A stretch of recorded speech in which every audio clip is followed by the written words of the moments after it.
Hi there, I'd like to explain how the oil absorption rate of pigment works. The oil absorption rate refers to the ratio of oil to pigment that is required during the colour's manufacture in order to create a viable paint. Oil paint is comprised of pigment and a binder, a drying oil such as linseed oil. The oil absorption rate varies from pigment to pigment and has a bearing on how fat the colour is and in most cases how fast it will dry. A fat oil colour has a high oil absorption rate, whereas a lean one has a low rate. So, what makes one pigment absorb more oil than another? These oversized models show pigment particle size and show one reason why oil absorption rates can vary. Within a volume of colour, the number of particles may vary according to their size.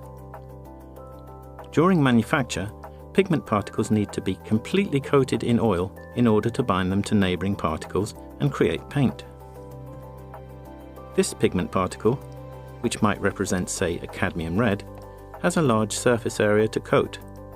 But let's compare it to this agglomeration of small particles, which you'd find in, say, alizarin crimson. Although the cluster of small particles appear to be the same volume, they have a greater combined surface area to be coated.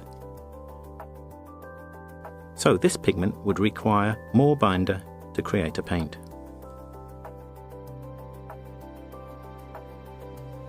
Particle shapes of pigment also range from smooth or regular to irregular and rough. This particle is smooth and fairly regular.